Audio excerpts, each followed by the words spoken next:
एक बेलन के आधार की त्रिज्या और ऊंचाई के बीच का अनुपात दिया गया है, 3:4 के रूप में है, सही बात है। यदि इसका आयतन 38,808 सेंटीमीटर क्यूब है तो पाई का मान का प्रयोग ये करके आपको बेलन की त्रिज्या ज्ञात करना है, ठीक है।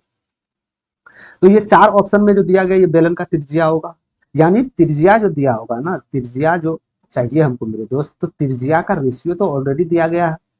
अरे त्रिज्या का ऑलरेडी रेशियो दिया गया है कि नहीं मेरे भाई। जैसे मान के चलिए त्रिज्या और ये ऊंचाई का ही तो रेशियो है 3x इंटू 4x, ये रेशियो ही तो है।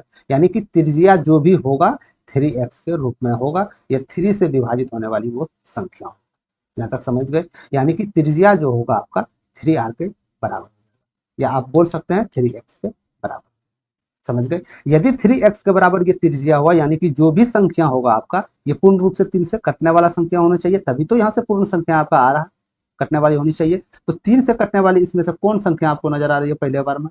27 तो 28 तो जाएगा नहीं, 35 तो नहीं जाएगा, 14 एक ही ऑप्शन बताया, तो यहाँ से आप लोग करेक्ट उत्तर दे सकते थे। हमको बनाने की भी आवश्यकता नहीं है, नहीं हम उसका आयतन निकालने जाएंगे।